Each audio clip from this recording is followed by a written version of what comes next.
ಒಂದ್ ನಿಮಿಷ ನಿಮ್ಗೆ ಒಂದು ಕ್ಲಾರಿಫಿಕೇಶನ್ ಮಾಡಿದ್ವಿ. ಸಿದ್ದರಾಮಯ್ಯ ಅವರು ಅಲ್ಲ ಒಂದ್ ನಿಮಿಷ ಅವ್ರು ಕ್ಲಿಯರ್ ಕೊಟ್ಬಿಡ್ತಿದ್ದೀವಿ.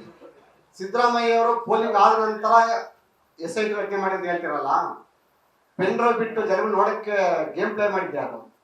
ಇದೇ ಸಿದ್ದರಾಮಯ್ಯ ಸರ್ಕಾರ, ಸಿದ್ದರಾಮಯ್ಯ ಅವರ ತಂಡ, DK ಶಿವಕುಮಾರ್ ನೇತೃತ್ವದಲ್ಲಿ ಪೆನ್ ಡ್ರೈವ್ ಹಂಚಿಕೆ ಮಾಡಿದ್ದು ಇವರೇ. ಫಸ್ಟ್ ಈ ಗೇಮ್ ಪ್ಲೇ ಮಾಡಿ ನಂತರ ಆಮೇಲೆ SIT ಗೇಮ್ ಸ್ಟಾರ್ಟ್ ಮಾಡಿದ್ರು ಅಷ್ಟೇ. ಸರ್ ನನ್ನ ಹತ್ರ ಪೆನ್ ಡ್ರೈವ್ 2-3 ನಾನು ನೋಡಿರ್ಬೋದು, ಎಲ್ಲ ನೋಡಕ್ಕೆ ಅವನೇ ಒಂದು ಲ್ಯಾಪ್ಟಾಪ್ ಹಾಕಿ ಚೆಕ್ ಮಾಡಿಸಿದ್ದು. ಫೋಲ್ಡರ್ಗಳು 2296 ಫೋಲ್ಡರ್ ನೋಡಿದಾವೆ. ಯಾಕೆ ಈಗ ಶೀಲ್ಡ್ ಆಗಿದೆ, ಅವನ ಕೈಲಿ ಶೀಲ್ಡ್ ಮಾಡಿ ಸೈನ್ ಮಾಡಿ ಪ್ಯಾಕ್ ಮಾಡಿದ್ವಿ ನಾವಲ್ಲಿ. ಅದು ಕೋರ್ಟ್ ಎಲ್ಲ ಕೊಡ್ಬೇಕು ನಾವಲ್ಲಿ. ಹಾಗಾಗಿ ಈ ಎಲ್ಲಾ ಗೇಮ್ ಪ್ಲಾನ್ ನಡೆದಿರೋದ್ರಿಂದ ಇದಕ್ಕೆ ಸಿದ್ದರಾಮಯ್ಯ ಅವ ಮಾಡಿದ್ರೆ ಇವ ಮಾಡಿದ್ರೆ ಅಂತ ಅಲ್ಲ. ದೇಶಕ್ಕೆ ಕಪ್ಪು ಮಸಿ ಬಳಿಬೇಕಾಗಿತ್ತು, ಅದನ್ನ ಮೇನ್ ಫೌಂಡೇಶನ್ ಕರ್ನಾಟಕದಿಂದ ಸ್ಟಾರ್ಟ್ ಮಾಡ್ಯಾವ್ರೆ. ಸರ್ ಕಾರ್ತಿಕ್ ಅವರೇ ಹೇಳ್ತಾರಲ್ಲ, ಅಲ್ಲಿ ನಾವೇ ಕಳಿಸಿದ್ರೆ ಮಡಗಿದೆ ಅಂತ ಹೇಳ್ತಾರೆ, ಒಪ್ಪದವರಲ್ಲ. ನನಗೆ ಗೊತ್ತಿಲ್ಲ, ಕೇಳ್ಬೇಕಾದ್ರೆ SIT ಮಾಡ್ಬೇಕಲ್ಲಿ. ಈಗ ಈ ಕೇಸು ನೋಡಿ, ಈ ರೇಪ್ ಕೇಸ್ ಬುಕ್ ಆದ ಮೊದಲು ಕಾರ್ತಿಕ್ ವಿರುದ್ಧ ಕೇಸ್ FIR ಆಗಿದೆ. ಕಾರ್ತಿಕ್ ಮತ್ತೆ ಇತರ ಮೇಲೆ ಒಂದ್ ನಿಮಿಷ ಆ 4 ಜನದ ಕೇಸನ್ನ ಇವತ್ತವರೆಗೂ ಕೂಡ SIT ತಂಡ ಅವ್ರನ್ನ ಟಚ್ ಮಾಡಿಲ್ಲ. ಆರೋಪಿಗಳನ್ನ ಆರೋಪಿಯಿಂದ FIR ಆಗಿದೆ, ಟಚ್ ಮಾಡಿಲ್ಲ ಅವ್ರಲ್ಲಿ. ಇಲ್ಲಿ ಇವ್ರು ಹಿಡ್ಕೊಂಬತ್ತವ್ರೆ, ಸಂತೋಷ, ಹಿಡ್ಕೊಂಬರ್ಲಿ. ಯಾರೇ ತಪ್ಪು ಮಾಡಿದ್ರೆ ಶಿಕ್ಷೆಗೆ ಗುರಿಯಾಗ್ಲಿ, ನಂದು ಅಬ್ಜೆಕ್ಷನ್ ಇಲ್ಲ. ಅಲ್ಲಿ ತಪ್ಪು ಮಾಡಿದ್ರೆ ಶಿಕ್ಷೆ ಅನುಭವಿಸ್ಲೇಬೇಕು. ಅವ್ರಿಗೆ ನಾನ್ ತಪ್ಪು ಮಾಡಿದ್ರೆ ಅನುಭವಿಸ್ಲೇಬೇಕು, ಎರಡನೇ ಮಾತಿಲ್ಲ ಅಲ್ಲಿ. ಇಲ್ಲಿ ಪ್ರಶ್ನೆ ಏನು ಅಂತಂದ್ರೆ, ಇಲ್ಲಿ ಅಶ್ಲೀಲ ವಿಡಿಯೋದಲ್ಲಿ ಇನ್ವಾಲ್ವ್ ಆದಂತವ್ರು ಮಾತ್ರ ಬಂಧಿಸ್ತಾವ್ರ ಹೊರತಲ್ಲಿ ಅಶ್ಲೀಲ ಚಿತ್ರಗಳನ್ನ ಹಂಚಿಕೆ ಮಾಡಿದವ್ರು ಮುಟ್ತಲೇ ಇಲ್ಲ ಇವರು. ಅದು ಯಾವಾಗ ಜನ ತಿರುಗಿ ಮಾಧ್ಯಮ ತಿರುಗಿ ಬೀಳ್ತಾವ ಅಲ್ಲಿ ಬಲಿಕ ಬಕ್ರ ಅಂತ ನಾನು ದೇವರಾಜ ಮಾಡಿದ್ದೀನಲ್ಲ, ನನ್ನನ್ನು ಲಾಕ್ ಮಾಡಕ್ಕೆ ಮೀಟಿಂಗ್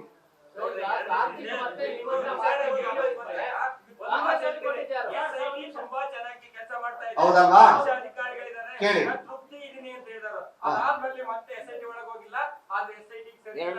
ನಿಮ್ಗೆ ತಪ್ಪು ಮಾಹಿತಿ ಇದೆ. ಒಂದ್ ನಿಮಿಷ ನಾನು ಕೊಡ್ತೀನಿ, ಈಗ ನಾನು ಕೊಡ್ತೀನಿ. ಒಂದ್ ನಿಮಿಷ ನಾ ಹೇಳ್ತೀನಿ ಸರ್, ನಾನು ಮಾತಾಡಕ್ ಅವಕಾಶ ಕೊಟ್ಟರೆ ನಿಮ್ಗೆ ಉತ್ತರ ಸಿಗ್ತದೆ. ನಾನು ಮಾತಾಡಕ್ಕೆ ಎಷ್ಟು ಉತ್ತರ ಕೊಡ್ತೀನಿ ಅಲ್ಲಿ. ನಾನು ಮೊದಲೇ ಅರ್ಥ ಆಯ್ತು, ನಿಮ್ ಪ್ರಶ್ನೆ ಅರ್ಥ ಆಯ್ತು ನನಗೆ, ಅಲ್ಲಿ ಉತ್ತರ ಕೊಡ್ತೀನಿ. ಹೌದು ಸರ್, ಉತ್ತರ ಕೊಡ್ತೀನಿ ಸರ್, ಉತ್ತರ ಕೊಡ್ತೀನಿ. ಎಸ್, ಸ್ವಲ್ಪ ಕೊಡಿ, ಸ್ವಲ್ಪ ಸಮಯ ಕೊಡಿ, ಉತ್ತರ ಕೊಡ್ತೀನಿ. ಅಲ್ಲಿ ನಾನು ಮೊದಲನೇ ದಿವಸ ಹೋದಾಗ ನನ್ನನ್ನ ನಡೆಸ್ಕೊಂಡಂತ ರೀತಿ, ಕೇಳಿದಂತ ಕ್ವಶನ್ ಉತ್ತರಗಳು ಸಮರ್ಪಕವಾಗಿತ್ತು, ಬಹಳ ಬಲಿಷ್ಠವಾಗಿ ನಡೀತವೆ ಅಂತೇಳಿ ನನಗೆ ನಂಬಿಕೆ ಇತ್ತು ಅಲ್ಲಿ. ಆದ್ರಿಂದ ನಾನು ಮಾಧ್ಯಮದ ಹೊರಗೆ ಬಂದು ನಾನು ಅವತ್ತು ಆ ಸ್ಟೇಟ್ಮೆಂಟ್ ಕೊಡೋ ದಿವಸ ಹಲವಾರು ವ್ಯಕ್ತಿಗಳ ಫೋನ್ ನಂಬರ್ನ, ಹಲವಾರು ವ್ಯಕ್ತಿಗಳು ಇನ್ವಾಲ್ವ್ ಆಗಿರೋಂತ ಪ್ರೂಫ್ಗಳನ್ನ, ಅವ್ರ ಫೋಟೋ ಕಾಪಿಗಳನ್ನ, ಅವ್ರಿರೋ ಲೊಕೇಶನ್ಗಳನ್ನ, ಅವ್ರಿರೋ ಅಡ್ರೆಸ್ ಅನ್ನು ಕೊಟ್ಟು ಬಂದಿದ್ದೆ ನಾನಲ್ಲಿ. Point number 1. ಸೆಕೆಂಡ್ ಪಾಯಿಂಟ್, ಎಷ್ಟು ಗಂಟೆಗೆ ಪೆನ್ ಡ್ರೈವ್ ಹಾಸನಿ ಬಂದು, ಯಾವ ವೆಹಿಕಲ್ ಅಲ್ಲಿ ಬಂದು, ಎಷ್ಟು ಗಂಟೆಲಿ ಆ ವ್ಯಕ್ತಿ ನನಗೆ ಫೋನ್ ಮಾಡಿದ್ದ, ಅಲ್ಲಿ ಆ ವ್ಯಕ್ತಿಯ ಫೋನ್ ನಂಬರ್ ಸಮೇತ ಕೊಟ್ಟಿದ್ದೆ. ಪೆನ್ ಡ್ರೈವ್ ಕಲೆಕ್ಟ್ ಮಾಡಿದ್ದ ನಾವಲ್ಲಿ. ಇವತ್ತು ಅವನು ಆರಾಮಾಗಿ ರಾಜಾರೋಷವಾಗಿ ರಾಜನಾಗಿ ನೆನೀತಾ ಕುಂತವ್ರೆ ಎಲ್ಲಾರು ಅಲ್ಲಿ, ಆರಾಮಾಗಿ ಅವ್ರೆ ಅಲ್ಲಿ. ಇಲ್ಲಿ ಆ ಪೆನ್ ಡ್ರೈವ್ ಹಂಚಿಕೆ ಮಾಡಿದ ಬಗ್ಗೆ ಯಾರೂ ಕೇಳ್ತಾ ಇಲ್ಲ. ಪಾಪದವ್ರು ಪಾಪ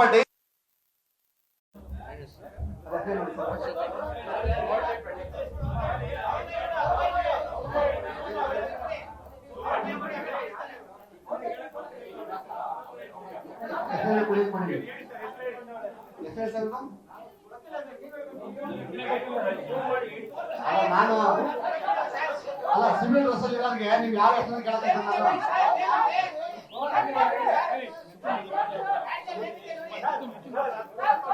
ನನಗೆ ಗೊತ್ತಿಲ್ಲ. ನಾವು ಹೇಗೆ ಹೇಳ್ತಾರಲ್ಲಿ ಸುಮನ್ ಡಿ ಪಂಡಿತ್ ಅಂತಂತೆ.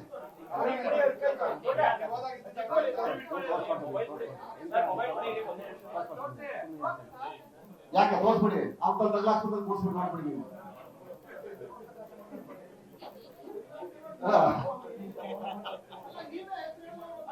ಸರ್ ನೋಡಿ, ಡ್ರೆಸ್ ಅಲ್ಲಿ ಇದ್ರೆ ಬೇರೆ ನೇಮ್ ಪ್ಲೇಟ್ ಇರ್ತದೆ ಸರ್. ಸಿವಿಲ್ ಡ್ರೆಸ್ ಅಲ್ಲಿ ಇದ್ರೆ ನಿಮ್ ಹೆಸರು ನಾವು ಕೇಳಕ್ಕಾಗಲ್ಲ ಆಫೀಸರ್ಗಳಿಗೆ. ಯಾರ ಅಣ್ಣ ನಿಮ್ಮಷ್ಟು ಬುದ್ಧಿವಂತ ಇಲ್ಲ ಕೇಳೋಣ.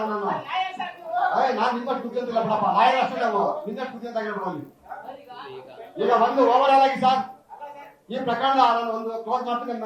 ನನ್ನ ಗುರುಗಳು ಇಂಗ್ಲಿಷ್ ಅಲ್ಲಿ ಮತ್ತೆ ಹಿಂದಿಯಲ್ಲಿ ಎಕ್ಸ್ಪ್ಲೇನ್ ಮಾಡ್ತಾರೆ. ಅಲ್ಲಿ ಈ ಪ್ರಕರಣದ ರೂವಾರಿ, ಈ ಕೇಸಿನ ಮೂಲ ಪೆನ್ ಡ್ರೈವ್ ತಪ್ಪಿಸಿ ಈ ರಾಜ್ಯದ ಹೆಣ್ಣು ಮಕ್ಕಳ ಮಾನವನ ಶೀಲವನ್ನು ಹರಾಜಾಕಿದಂತ ಪಕ್ಷ ಕಾಂಗ್ರೆಸ್ ಪಕ್ಷ. ಅದರ ನೇತಾರ, ಅದರ ಮಹಾನಾಯಕ ಡಿ ಕೆ ಶಿವಕುಮಾರ್ ಅವರು. ಸಾಕ ಅಪ್ಪ 10 ಸಲ 100 ಸಲ ಹೇಳಾಗಿತ್ತ ಉತ್ತರ ಅದು. ಯಾರು ಕಾರ್ತಿಕ್? ಅದು ಕಾರ್ತಿಕ್ ಕೊಟ್ಟಿದ್ದು ಪ್ರೂಫ್ ಕೊಟ್ಟಾಯ್ತಲ್ಲ ನಾವಲ್ಲಿ. ಯಾವ್ದು ನಮಗೆ ಕೊಟ್ಟರು ಕಾರ್ತಿಕ್ ಅಲ್ಲಪ್ಪ. ಕಾರ್ತಿಕ್ ಅದು ಒರಿಜಿನಲ್ ಇದೆ. ಕಾರ್ತಿಕ್ ಅದು ಒರಿಜಿನಲ್ ಪೆಂಡ್ರೈವ್ ಇದೆ ಅದು. ಆಯ್ತು, ಓಕೆ. ಇಂಗ್ಲಿಷ್ ಅಲ್ಲಿ ಎಕ್ಸ್ಪ್ಲೇನ್ ಮಾಡ್ತಾರೆ. Thank you.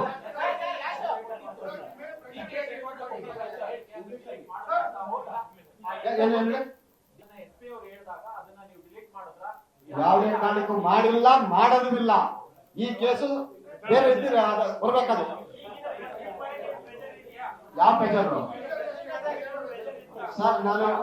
ನಾನೊಬ್ಬ ಭಾರತೀಯ ಜನತಾ ಪಕ್ಷದ ಅಭ್ಯರ್ಥಿಯಾಗಿ, ಲಾಯರ್ ಆಗಿ, ಒಬ್ಬ ಲಾಯರ್ ಮೇಲೆ ಇವರು ಆರೋಪಿ ಮಾಡೋ ಹೊರಟಾಗ ನಾನು ನೋಡ್ತಾ ಕುತ್ಕೋಬೇಕ? ನಾನು ಅವ್ರನ್ನ ಹಾಕ್ಸ್ಬಿಡ್ತೇನೆ ಒಳಗಲ್ಲಿ. ನಮ್ಗೆ ಈ ಕೆಲಸ ಮಾಡೋ ಅವಶ್ಯಕತೆ ಇತ್ತಿಲ್ಲ. ಹೇಳಿ, ಅವ್ರ ಕಾಲ್ ರೆಕಾರ್ಡ್ ಮಾಡ್ಕೊಂಡು ಮಾಡೋ ಅವಶ್ಯಕತೆ ನನ್ಗೆ ಇತ್ತಿಲ್ಲ. ಹೀನ ಬುದ್ಧಿ ನನ್ಗಿಲ್ಲ. ಅಲ್ಲಿ ಯಾವಾಗ ನನ್ನನ್ನೇ ನೀನು ಹೇಳಿದ ಮಾತು ಕೇಳಲಿಲ್ಲ ಅಂದ್ರೆ ನಿನ್ಗೆ ನಾವ್ ಏನ್ ಮಾಡ್ಬೇಕು ಮಾಡ್ತೀನಿ ನನ್ಗೆ ಯಾವ ಧಮಕಿ ಹಾಕಿದ್ರು ನಾನು ಅದಕ್ಕೆ ಸಿದ್ಧನಾದೆ. ಅದಕ್ಕೆ ನಾನು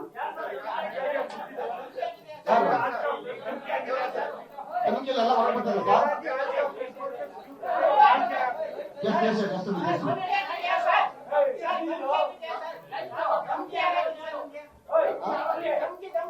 ಅಂತ ಮಾತಾಡಕ್ ಬಂದಿದ್ದಾರೆ ಯಾರು ಸರ್? ಅಂತ ಮಾತಾಡಕ್ ಬಂದಿದ್ದಾರೆ ಯಾರು? ಅವ್ರ ಏಜೆಂಟ್ಗಳೇ. ಹೌದು, ಅವ್ರು ಕೇಳಿ ಎಲ್ಲ ಹೇಳ್ತಾರೆ. ಅಲ್ಲಿ ಅವ್ರು ಹೇಳಿಲ್ಲ. ಅಲ್ಲಿ ಯಾರೋ ಬ್ಲಾಕ್ ಮೇಲ್ ಮಾಡ್ಕೊಂಡು 2 ವರ್ಷದಿಂದ ದೇವರಾಜ ಹೇಳಿರಲ್ಲ, ಶಿವರಾಮೇಗೌಡರಿಗೆ ಹೇಳಿ ಯಾವ್ದಾರ ಬ್ಲಾಕ್ ಮೇಲ್ ಮಾಡ್ಕೊಂಡು ದುಡ್ಡು ಮಾಡ್ಕೊಂಡು ಬಂದಿದ್ದೀರಾ? ಇವರೆಲ್ಲರ ಬ್ಲಾಕ್ ಮೇಲ್ ಮಾಡ್ಕೊಂಡು ಕನ್ಫರ್ಮ್ ಕೇಳಿ ಹೋಗಿ. ನ್ಯೂಸ್ ಫಸ್ಟ್, ನಿರ್ಭೀತಿಯಿಂದ ನಿಮ್ಮ ಪರವಾಗಿ.